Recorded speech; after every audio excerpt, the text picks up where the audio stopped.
And we're here at Lake Springs with Larry McCloy, the state football clinician or officiating.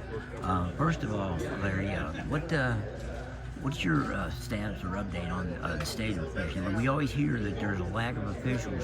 Where's that stand, and how's it look for the future? Well, our numbers have gone down over the last 10 years. Last year, we finished with 523 registered football officials, which is down probably around 50 to 75 over the last 8 to 10 years.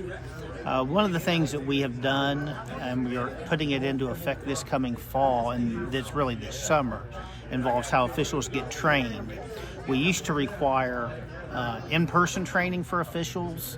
So if you wanted to become a new official, you had to go to a training class in person at a set venue site and take at least 20 hours of classroom instruction. And what we have done now is we have gone, for those 20 hours that used to be in person, we have made 15 of those hours now virtual. So what that means is officials now can watch a online football official module and train themselves. So what that allows the official to do is they can now train themselves on their own schedule. So if they want to go home at night at 11 o'clock in the evening and take some of the training, then they're able to do that. So we think that will make it a lot better, and because in July it's hard to get someone to go to, say, Woodrow Wilson High School at 7 o'clock on a Monday night because they might be on vacation. Well, this would allow them now, even on vacation, if they wanted to hop on the computer for a couple hours and do a little bit of the training, they would be able to do so. So it's going to make it a lot more flexible for the officials to train themselves. Now, we still have a requirement where there will be some in-person instruction, but it'll be a lot minimal than it has been for the last 50 years. How much do you figure that'll take off of what they got to do in person? I think it used to be, was it 20 hours? We had 20 hours of in-person instruction and 10 hours of on-field instruction. So half of that would be just about cut in half. Then. Correct. Now, we still are going to require the 10 hours on-field because that has to be done in person to learn the proper mechanics. But as far as the learning the rules and just being introduced to officiating, that's going to all be done virtual now instead of being in person.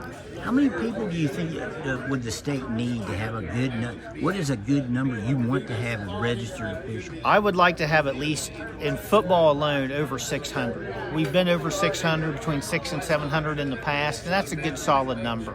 But, we're getting to the point now, and we're getting through COVID, but, during the COVID times, we were having some games, varsity football games being moved to Monday and Tuesday nights, and when you had officials that, they had to go call on Friday evening and now maybe on a Tuesday evening, it was stretching them thin. So, a lot of areas around the country now are playing games on Wednesday, Thursday, and Friday. We're not there yet in West Virginia, but we may not be too far from it. And so hopefully this online training for new officials and, the younger generation now, everything they learn is electronic. I've been in this now for 30 years coming up, and I'm an in-person type of guy. But I also realize that we have to make some changes. The new generation, they're used to their cell phones, they're used to their tablets, they're used to their laptops, and that's the way they learn. And we have to be able to adjust at our SSAC office to that, because that's the way of the future. Is there a concern at all, and maybe this is why there aren't as many officials, about fan interaction with officials now? And is there training for that? Absolutely, yeah. Sportsmanship is always an issue, and you talk to some guys, would you want to be an official, and they'd say, I'd never do that, you guys get yelled at all the time. But what I want to tell that individual is that's a small part of it. They're not yelling at you personally, they're yelling at the striped shirt, number one. And officiating is so rewarding. You make lifelong friends. We've got 50-some people here today that went out and played golf and had a great time together. Officiating is so rewarding to your community, to the students, to the coaches, just the relationships you make. That's what officiating is all about to me.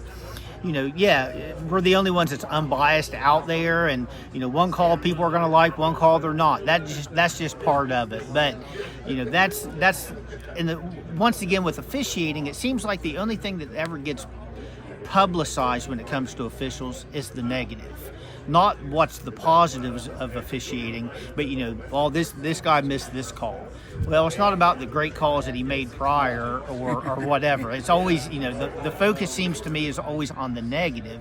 And that's what a lot of people hear, and they're like, well, I don't want to be a part of that.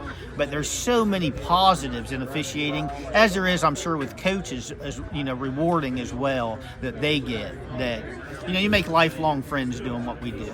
Do you foresee, or are you just really interested in seeing what kind of numbers you have come fall? Absolutely. Yeah, we are interested to see how many new officials we will have based on last year. And this is brand new for everybody. So as I've told people, we may not see results in year 1, but hopefully by years 3, 4, 5, we will start to see, the word will spread. Football is doing this. They're doing online training. Now, the online training is available for the other sports, but it's up to the other sports on if they want to adopt the online training.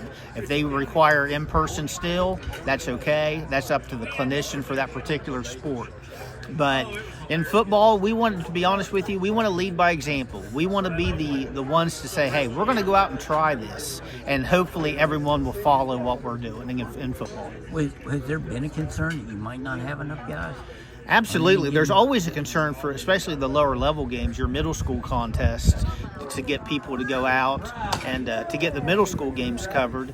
And, I've always taken the approach, a game to a middle school athlete is just as important as a game to that high school athlete. And as officials, we have to treat that game and the importance of that game just the same way. So I hate to see the middle school teams get slighted by not having enough people to cover those. And not just enough people to officiate and call the game, but to have good quality officials out there so they can call a good quality game for both the players and the coaches, because they deserve that as well, no matter what level they're playing. Okay, Larry, I appreciate the time and good luck. All right, thank you very much.